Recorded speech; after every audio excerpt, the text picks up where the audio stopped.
Sa isang industriya na puno ng ingay, inggit at walang katapusang kompetisyon, bihira ang eksenang biglang nagpapatahimik sa lahat.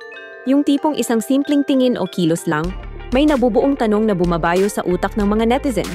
At nitong mga nakaraang linggo, may isang tanong na paulit-ulit na sumasambulat sa social media. Bakit parang anak ang turing ni Dr. Vicky Bello kay Eman Pacquiao? Hindi ito ordinaryong chismis.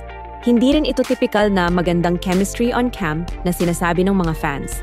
Ito ay isang pattern na kitang-kita ng publiko. Mula sa pag-aalaga, pagpapakita ng suporta, hanggang sa mga subtle gestures na parang reserved lang dapat sa tunay na pamilya. At sa dami ng mga batang personalidad sa showbiz, bakit si Eman? Ano ang meron sa binatilyong ito na nakakuha ng espesyal na espasyo sa puso ng isang higanting pangalan sa industriya ng beauty at high society? Sa likod ng mga ngiti ni Dr. Bello at sa mga candid videos na tila natural lang ang pag-asikaso niya kay Eman, may isang kwento na unti-unting sumisilip. Isang kwento ng warmth, admiration, at posibleng maternal affection na hindi inaasahan ng kahit sino. Para bang may silent bond na hindi kailangan ng salita. At ito mismo ang nagbukas ng pinto para sa tanong na kumakalat ngayon.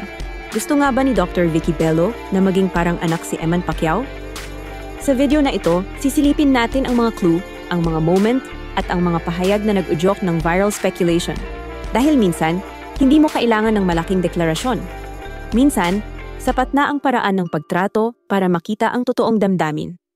Kung gusto mo pa ng mas malalalim na kwento, huwag kalimutang i-follow ang Flora Entertainment dahil dito, bawat detalye may kwento at bawat kwento may dahilan.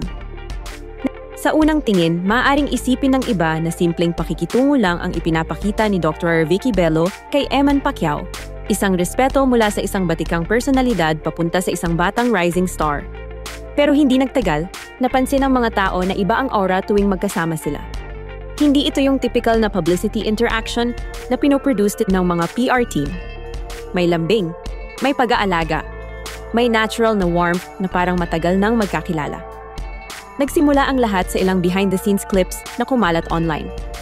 Sa isang event video, makikita si Dr. Bello na hindi lang basta ngumiti kay Eman. Hinawakan niya ito sa balikat, inayos ang damit, at binigyan ng ngiti na parang isang inang proud sa anak na paakyat pa lang sa entablado ng buhay. Hindi ito scripted, hindi rin ito forced. Para bang automatic ang instinct ni Dr. Bello na i-guide si Eman sa mga moment na, yun, na tipong hiya-hiho, dito ka, ako bahala sa'yo. At kung tutuusin, hindi naman lingid sa kaalaman ng publiko na malambing talaga si Dr. Bello. Pero bihira siyang makitaan ng ganitong klase ng personal, hindi showbiz na lambing, lalo na sa mga batang artista na hindi naman niya kaano-ano. Kada frame ng video, makikita ang genuine care. Yung klaseng hindi mo pwedeng i-fake kahit gaano ka pa ka-train sa camera. Lalong naging usap-usapan ng sa isang social gathering, may nakapansin na parang mas nakatutok si Dr. Bello kay Eman kaysa sa ibang guests. Siya ang unang nag-introduce sa kanya sa ilang high-profile personalities. Siya rin ang parang nag-a-assure na okay ang bata sa crowd, polished, confident, at ease. Kung hindi mo kilala ang background nila, iisipin mong, siguro anak ito. Kaya nang dumami ang mga ganitong eksena, hindi na napigilan ang usap-usapan. Hindi chismis ang nagpasimula, kundi observations. Mga moment na makikita mo kahit sa slow-mo replay. At kung totoong may maternal instinct na nag-a-activate kay Dr. Vicky Bello tuwing kasama si Eman, dito nagsisimula ang intriguing na tanong. Ano ang nakita niya sa batang ito na hindi niya basta-basta nakikita sa iba? Habang lumalalim ang interaksyon ni na Dr. Vicky Bello at Eman Pacquiao, mas lalong naging malinaw sa publiko na hindi ito simpleng professional connection. Sa bawat litratong lumalabas, sa bawat kuhang hindi sinasadya ng camera, may mga subtle gestures na nagsasalita ng mas malakas kaysa sa anumang pahayag. At kung marunong ka magbasa ng body language, halata. May espesyal na pag-aalaga, may proteksyon, may soft spot na bihira niyang ibigay kahit kanino. Isang eksenang nag-viral ang naging turning point ng obserbasyon ng netizens. Sa isang event, habang abala ang mga tao sa pagkuha ng videos at pag-chit-chat, nakita si Dr. Bello na parang instinctively inaayos ang collar ni Eman. Hindi para sa camera, hindi para sa pose, para lang siyang nanay na tinitiyak na presentable ang anak bago humarap sa maraming tao. At ang reaction ni Eman? Natural, relaxed, at parang sanay na sa ganitong pag-aalagang hindi naman niya hinihingi. May isa pang clip kung saan habang naglalakad sila papunta sa isang VIP section, makikita na si Dr. Abelo mismo ang nag-guide kay Eman sa harap. Bahagyang nakaalalay ang kamay niya sa likod ng binata. Isang gesture na pang family level ang intimacy. Hindi ito romantic, hindi ito scripted, at lalong hindi ito yung tipong ginagawa mo lang sa guest. Iba ang vibes. Vibes ng isang taong inuuna ang kapakanan ng mas bata. Sa social media, lumutang din ang isang kwento mula sa isang insider na nagsabing si Dr. Abelo raw ang unang nagtanong kung kumain na ba si Eman bago magsimula ang program. Simple lang, pero malalim ang meaning. Dahil karamihan sa high-profile personalities ay hindi na nag-aaksaya ng oras sa ganoong detalye, lalo na kung hindi naman nila kilalang-kilala ang bata. Pero kay Eman, iba. Para bang hindi siya mapalagay kapag hindi niya nasisigurado na okay ang kondisyon ng binata. Dito umigting ang haka-haka. May nakita ba si Dr. Abelo kay Eman na nag-trigger ng maternal instinct? Baka nga. Dahil hindi lahat ng tao, lalo na sa level niya, ay nagiging naturally protective sa isang celebrity teen. Maliban na lang kung may genuine affection at admiration na beyond professional boundaries. Sa mga gestures na ito, unti-unting nabubuo ang larawan. Is this just admiration, friendship, o isang tahimik na pagnanais na sana, anak ko yan? Habang patuloy ang pagtataka ng publiko, mas lumalalim naman ang mga eksenang nagpapakitang hindi basta-basta ang pagtingin ni Dr. Vicky Bello kay Eman Pacquiao. Para bang may spark ng familiarity, isang koneksyon na hindi mabuo ng kahit sinong influencer o artista, kahit superstar pa. At dito nagsimulang pag-usapan ang tanong, ano nga ba ang nakita ni Dr. Abelo kay Eman na wala sa iba? Makikita ang sagot sa mga moment na hindi madalas sinusulat sa headlines, pero bihirang-bihirang hindi mapansin ng matatalas ang mata sa social media. Halimbawa, sa isang backstage interaction, habang naghihintay sila sa susunod na segment, tila hindi napigilan ni Dr. Abelo ang pagmamasid kay Eman. Hindi ito yung tingin na pang-network evaluation. Ito yung tingin na parang proud ka sa isang batang may potensyal, may bait, may magandang asal, at may kinabukasang gusto mong gabayan. Marami ring netizens ang nakapansin ng isang bagay. Kapag kausap ni Dr. Abelo si Eman, iba ang tono ng boses niya. Mas malambing, mas gentle, mas may pag-aaruga. Hindi ito yung typical PR personality mode niya. Ito yung parang mom voice na lumalabas lang kapag komportable at may genuine affection. Dagdag pa rito, ilang beses nang na-spot si Dr. Abelo na sinasabayan ang kwento ni Eman ng may tunay na interes.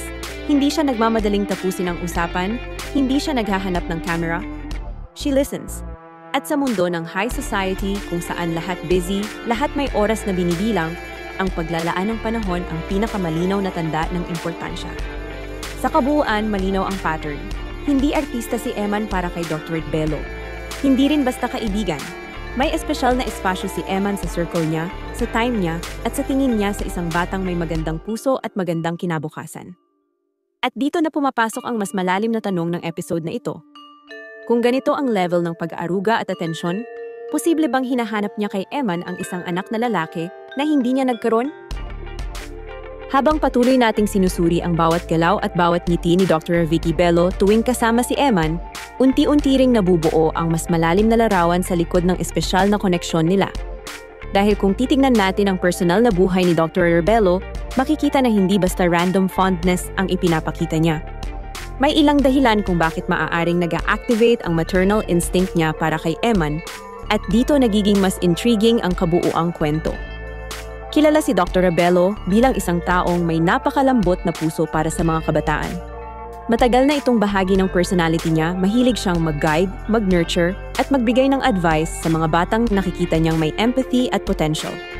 At kung titingnan natin ang character ni Eman Pacquiao, malinaw. Magalang, humble, family-oriented, at lumaki sa environment ng disiplina.